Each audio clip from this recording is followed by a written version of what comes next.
This is the Lyndsay Stafford Show. All right, welcome back to the Lyndsay Stafford Show, powered by Stafford Solutions, your partner in business growth through operations and branding, where we believe in effectiveness, efficiency, and profitability, and supporting small businesses. I'm here today with Greg Herring, who is the Director of Sales and Marketing for the Nashville Ballet. Really had to make sure I didn't screw that up, Greg. We're laughing before because I seem to always make a mistake when I'm saying somebody's name or title, and I really don't like to do that. Greg, I am so excited to have you here and share about your journey and what's going on with the Nashville Ballet. So thank you for being my guest. Thanks for having me down. I appreciate it. Yeah, we're going to hear about your journey. We're going to hear about your role in digital marketing and in marketing in general, your career in sports in the past. I'm spoiler alert. And then also what's happening with Nashville Ballet. So thank you for being here. Can you tell us a little bit about your background? What led you into sales and marketing and the ballet world or the arts world? Yeah. So I kind of stumbled into the arts world. You know, I didn't pirouette into it. I stumbled into it. I wouldn't imagine you did. No, as I joked earlier before I came, I kind of think myself, as you see the spoiler alert of sports already, I kind of think of the picture of Ace Ventura, kept holding the football and the tutu coming out of the psycho ward is kind of it's kind of how I envision myself. I told our wardrobe department that's going to be my Halloween costume. I love that. But yeah, I kind of stumbled into it. My background is as a 20 plus year sports marketer. I did 18 years in collegiate athletics, most recently as kind of an associate athletic director for marketing and sales at East Carolina University. I was I did sponsorships at my alma mater, which is Miami University in Ohio. Had some stops like that over the course of that 20 plus years, and had also spent about a year in Memphis launching a professional football team, a part of a new spring league called the Alliance of American Football. Unfortunately, the league collapsed, as most startups do. Yep. And then had gone back to Ohio to do that sponsorship gig for my alma mater. And during that time, pandemic hit. I got a call from a friend of mine who runs some search firms and things on sports and said, hey, there's this NASCAR track in Nashville. It's about to reopen after 10 years of being closed. It really fits what you do. Would you be interested? And I said, well, I haven't been to Nashville in 12 years, but I have some friends that live there. Yeah, let's talk about it.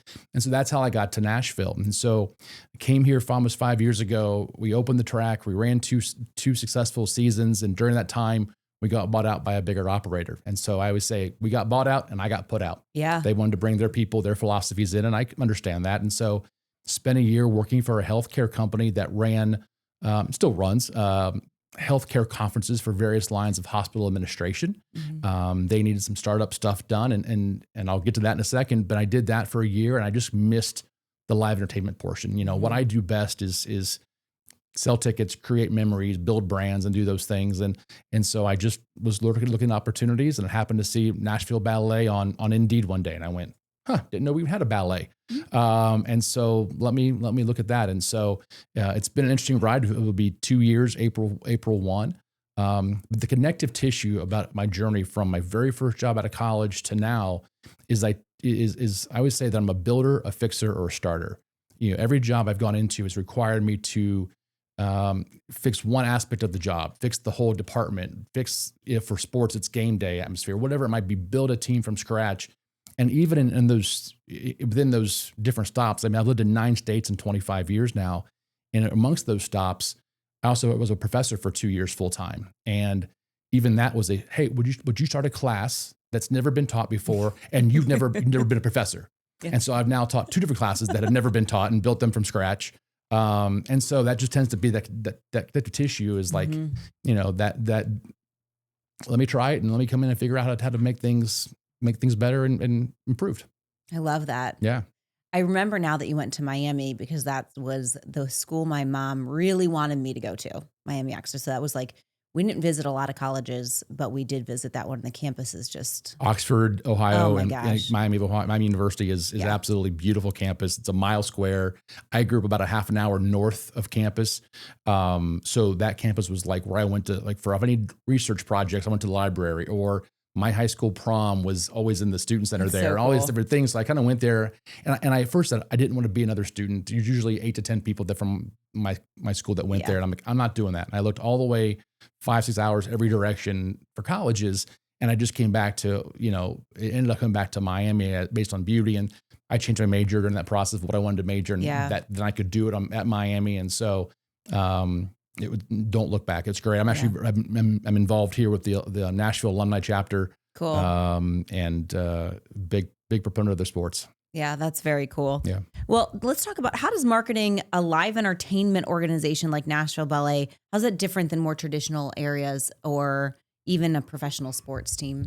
Yeah, I think the difference between live entertainment, whether it's ballet, sports, concerts, you're marketing a different product than you are, say, if you're trying to sell consumer goods, because there's if you're Kleenex, soap, whatever it might be, there's a lot of different opportunities, and you kind of end up gravitating towards the ones that are either on sale, or what you were maybe raised on, and what your parents bought, and it's what you continue to buy. I know I do, and I've been out of the house for 30 years, and so I think those consumer goods are just different, and I think it's much more of a competitive landscape, and they're really going for a lot of brand awareness, because you think about the billboards you see or the banner ads on websites.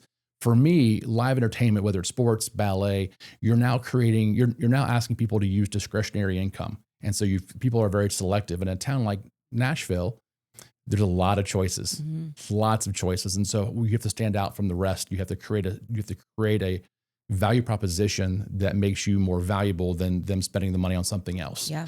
And it's competitive, but you're also creating memories. And so whether you're taking your son or daughter to a sporting event, or you're coming to Nashville's Nutcracker and creating a family tradition, you're creating memories. And so it's how do you create an experience that is going to be memorable, that hopefully people want to repeat and do it year over year over year. And so that's kind of the difference of, you're not just trying to be recognized as you're walking through a mall, walking through a shopping center, your grocery store, I saw that on television, right? Sure. You're trying to, you're tugging at heartstrings, trying to get them to come and spend that discretionary income, which is, valuable to a lot of folks. They don't always have it. And so, how do you convince them it's worth spending? Yeah. Create memories that they want to go back every year. It's exactly it. Routines. Yeah. I love that. So as the director of sales and marketing, how do you balance compelling storytelling with measurable goals like ticket sales and attendance? It's interesting. I think, one of the ways, obviously, we're telling stories is through the motion and through the movement of the dance itself. That the storytelling is in the motion, what you're seeing on stage. Our job as marketers is to relay that visually in our marketing efforts, through our PR efforts, through the words we use, the pictures we use, the video we use to engage the audience to then want to come and see the performance for themselves. I think I'm a big believer that people, for live entertainment, people have to see themselves in that experience.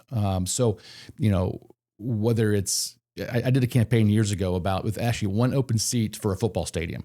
And I just zeroed in and I said, fans belong in the stands, not on the couch. And then this is how you can sit there. Or if you're for the ballet or symphony or something of that nature, sometimes there's this perception about what it is, or stuffy, or it's, it's a luxury type situation.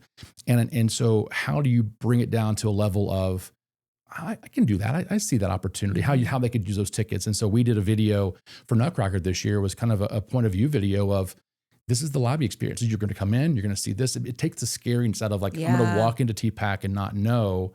And so we tell stories visually. That's how we're doing it, to get people to know to come in. And then the dancers do their job from the stage through the motion and through the dance and the motion of what they're doing. Oh, that's so cool. Video makes such a difference. One of the reasons we video this podcast every time.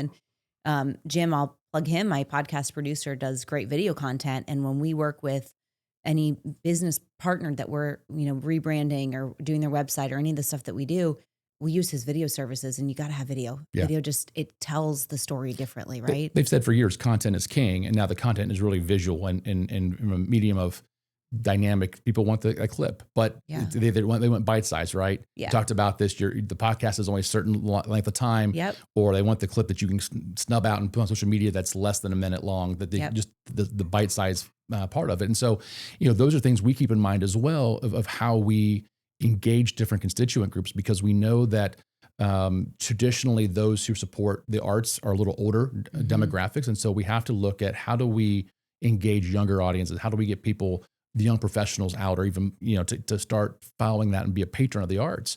And so we do things like that. We actually have a group called the Releve Society, and they hold exclusive rehearsal viewings. The people can come in. We just had one last night, actually, this group comes in, and it's somewhere between usually 75 to 120 people who come into our studios and our rehearsal space to watch 30 minutes to an hour worth of rehearsal. And sometimes it's in full dress. Sometimes it's done, last night it wasn't full dress rehearsal, just a regular rehearsal. And then they have a social afterwards, and they have that aspect of it. But it's also bite-sized, right? It's an hour versus 2.5 hours for performance. Yeah. Now they can go, oh, do I want to also invest another time to go back and do those things? And so it really is a great way to think about that. We think about our video clips. We think about things we do. We've partnered here in the last couple of years with some different country music artists, or we had a partnership with the Hall of Fame. And it was a bite-sized 5-6 minute video. And that's all it was that we can put out in space, and people can watch that. That's super cool. And so it really is thinking about, how you get new audiences as you give them that bite size taste, right? Get them hooked that way. Taste it. And then, I love that. I want more. Okay. I love that. So how do you approach hello, can't speak. How do you approach attracting new or younger audiences to live entertainment experiences that might feel unfamiliar? Is it really through that digital? It's through that digital. I think, we all live on our phones. We all live. That's what we do these days, right? When you don't have your phone, you leave the house. You get your card. Like, where's my phone? It's more so that than where's my wallet or my keys. Yeah. And so really, it's people are there, and so you have to market to where people are. And so some of the philosophical things I maybe changed a little bit since I've arrived at the ballet was, being much more in people's. I always say I want to penetrate your inbox and your feeds, because I want to be in front of you. If you're getting an email that you subscribe to somebody's newsletter, or from you're a number of our newsletters, you've chosen that you're just a trusted source. Yeah. And social media is a trusted source in some sense that you believe. I mean, I would challenge you, Lyndsay, when's the last time you bought something off of a banner ad on a website? Yeah, good question. It's awareness. It goes back I don't know that I have. Yeah, it goes back to I heard a phrase called banner blindness. That people become so, if you click on somebody's website, if I'm going to if I see a news headline on Facebook and I click on their page and I go to their website, I'm scrolling until I get to the actual news article. I'm not paying attention to what that is. And so it's good for awareness. It's all part of the marketing mix. It needs to be there. It has its place. Certainly for bigger brands who are just trying to be aware, like Adidas and Nike. It's just brand awareness. Right? It's kind of like Cracker Barrel putting up billboards. It's brand awareness. They just want to be everywhere that you are. And so when you can afford to do that, that's a great opportunity. Yeah. And as a nonprofit organization, our dollars are limited. And so I have to think about ours being very transactional of how am I going to best convert? What's the opportunity? How am I going to get to a trusted source that can really be out there while also giving the visual that what it's going to look like. Yeah. And so it's interesting. So we use the visual, we use the digital to hit the younger audience. We talked about the Releve Society for us, which is a younger demographic. We don't like to say young professionals, but it's, that younger professional really is what it is. Then necessarily, and it's maybe their entry into the arts to maybe become a longer term patron, a donor, things like that. Yeah. And so there's a lot of different things we do. We also we have our ballet ball coming up here soon. And so there is the traditional sit down formal dinner part of it all. But then we also have the late party afterwards. It's about the entertainment, the dancing, the fun. And that's a younger audience who wants to come through that. And even some of my friends here in Nashville have been asking, how do I get a ticket to go? What do I get? Because that's that societal thing they want to be a part of. And so we do some things like that to really target, how do we reach them in the space they want to be. Yeah. So will my tickets be waiting after this? I'll be sure to send the invitation that you can purchase that seat. I love that. Yeah. Perfect response there. And one other thing I think I wanted to mention too is also the messaging of how we put out things. An example I'll say is within 2 weeks of my arrival at the ballet, we had Romeo and Juliet. And I was challenged from day one. What could you do to drive more ticket sales? And I think part of it is the messaging you use. I think so often with ballet, symphony, opera, the arts, you're using language that sometimes can go over people's head a little bit. And again, coming from sports, I dumb things down, right? I'm a dumb jock at heart. And so I don't view it from the lens of, I don't always view our marketing from a lens of a ballet professional or a long-term dance arts person. I'm looking at it as a transaction with the consumer. What's going to drive And so for Romeo and Juliet, we bought some advertising and changed the messaging quickly to, hey, Romeos, bring your Juliets, or it's girls' night. If I'm using language so that people can see themselves doing it. We worked with some influencers this year that were younger audience influencers, late 20s, early 30s.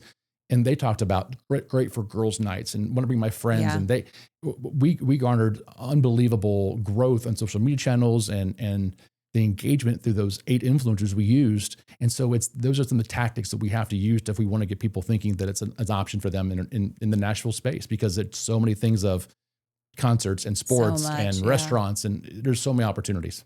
Well, I think it's really interesting and unique. I've been in the marketing space, and my husband as well, for quite some time. And you have to think about, how do you get the right people in the right area talking about you to other people that are the right people.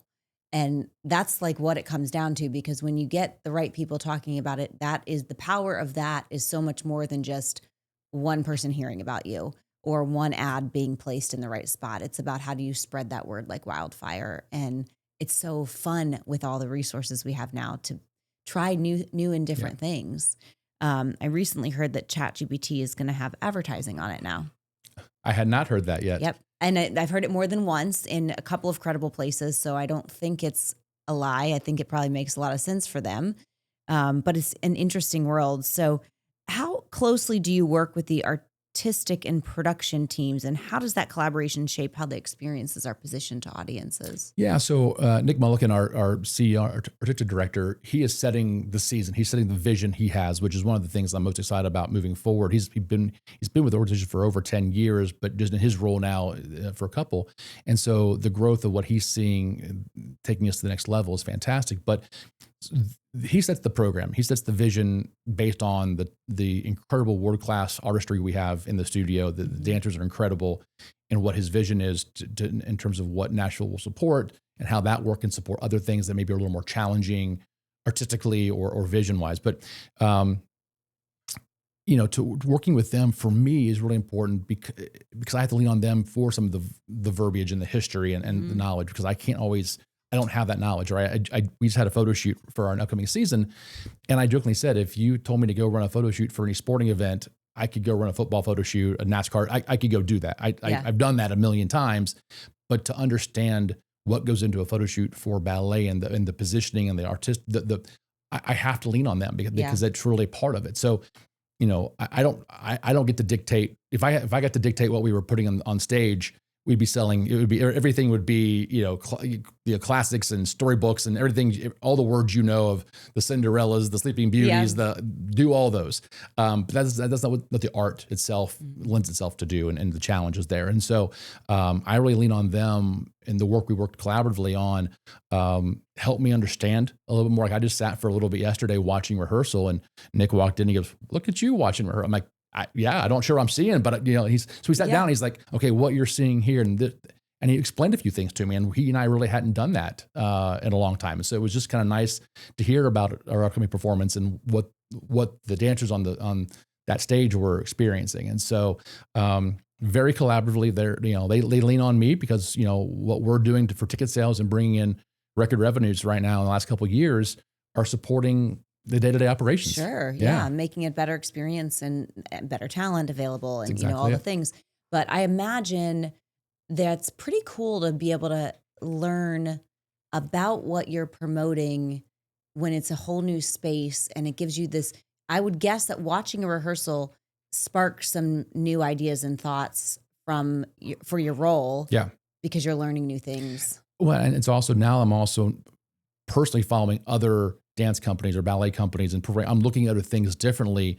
I'm always pulling ideas from just life in general. My friends absolutely hate watching sporting events with me because I can watch. I go to a Titans game or a Preds game, and I'm breaking down the atmosphere, the experience, the sponsorship, all those things like a coach breaks down game film. Because that's what my life was for 20 plus years. Yeah. And so now I get to learn from other performing arts and take things away and extrapolate. Okay, well, I did this in sports. What if I could do it over here? But performing arts is doing this. This is a cool partnership. How can we do that? It's this constant, stealing of ideas and borrowing of ideas to make it your own. And then evolving them. It really is. And so it's been a whirlwind learning experience for 2 years of an art form that I wasn't familiar with. I mean, I was in high school and college. I played an instrument a little bit, but it wasn't nearly to this level, clearly. And I'm by no means a dancer. I mean, if you saw me standing up, you know that I'm not that that athletic. So it's been a fun experience. Yeah, super cool. So what lessons in your career in sports and live entertainment marketing do you think applies to any business? Ooh, great question. I think sometimes you just got to jump in and try, right? No matter what it is. Don't be the old paralysis by analysis. You can overthink things sometimes. And I think that is, if you're not trying something new, you challenge yourself, push yourself, see if it works. I mean, there are campaigns that I've done that were a major flop. But at the same time, the people who wanted to prove it was a flop got talking about that product. And so if nothing else, I still did my job of getting talking about that team, that product, that event. If you didn't like what I was doing, but at least you get talking about it, that's the goal, right? Right. And so I think sometimes you just got to, jump in, try something, see if it works, and go. If you're not doing something, not challenging your staff, yourself, the organization, then you're not advancing. And same thing, you see that whether it's, again, same thing to be said about communities, right? If you're not growing, you're stagnant where you're at. Yeah. There's something to be said for, in any profession, entrepreneurs especially, which is largely my audience because of the nature of my business, of my podcast and my business, and trying things without fear. There's always going to be a little fear, but just doing it anyways, doing it ugly, and then recovering quickly when you do fail, right? Or you learn from that failure, but you recover fast. And I think that's such an important piece in marketing too, because we have this phrase at our house, we say, next play. I have a basketball player and, you miss a shot, you miss a free throw, bad play, turnover. It's like next play. You cannot get caught up in that. And I think the people that are most successful are the ones that recover faster from those mistakes. I agree. And I even take it a step further. I think that's in life. Yeah. I think about people ask, I've been asked over the years, do you have any regrets? Do you wish something different? And yeah, we all wish we'd had something different, but every opportunity, whether it's failed relationships, failed opportunities in jobs, failed campaigns, whatever it might be, you learn from them and you move on. Yeah. And so I think that advice, whether it's in life or it's in business, next play, next thing, what did you learn? How could you apply that to your next situation and move forward? Yeah. I love it. It's always better. Yeah. I like to look at a situation, evaluate why did it happen? What caused that? What would I change for the next thing? And what will I not change, right? What was good in that? Because even in situations where maybe isn't a great outcome, there's still usually some good that you don't want to just wipe the slate clean and try everything. And I think that all comes with perspective and age, right? Yeah. If you think back to if we were in our 20s, you don't have that. I'm 20 right now. You don't have that life. Good for you. Clearly I'm not. I'm 43. But with life perspective, right? If you have things, whether it's kids, families, relationships, all those things. And just, again, you've had more than one job between when you come out of college. And I tell kids coming out of college looking for advice, take the job. It's not going to be your last one. Yeah. What are you going to learn from there to do something else? And so I think, could I be as introspective as I am now, what I would have been in my 20s? Probably not. Mm-mm. It's about driving. It's all go, go, go, go. And now I want to sit back and I go, okay, how did I get to that point? What did I think about? I mean, to put a little example of that, I remember driving during the pandemic to South Carolina where I was going to spend a month and just get away. Like, if all we can do is be at the beach and play golf, I'm going to leave Ohio and I'm going to go to the beach. I'm going to South Carolina. And I intentionally turned the radio off. And I just drove for a couple hours thinking about every place I had lived, every job I had. What is it I liked, what I didn't like, what's that connective tissue, all those things. And I discovered where I was going to be most happiest, which is kind of what led me into Nashville going, I need to be in a city that has things going on, has an identity. I love my state of Ohio. I'm born and raised, love it. It can be a little vanilla. There's not a true identity. We think about, when you're in a coast area, it's coastal. Or I was outside Louisiana, so you're thinking about Mississippi and Louisiana and New Orleans and all the Cajun influence. Memphis is Memphis. It's great. So, but what are those things? What are those things that make you happy? And so you have, could I have done that at 25? No. Yeah. Thinking about it in my 40s of gosh, what makes me really the happiest and why it takes time and perspective. I love that. I love that you even remember that drive and doing it. I'll never forget it.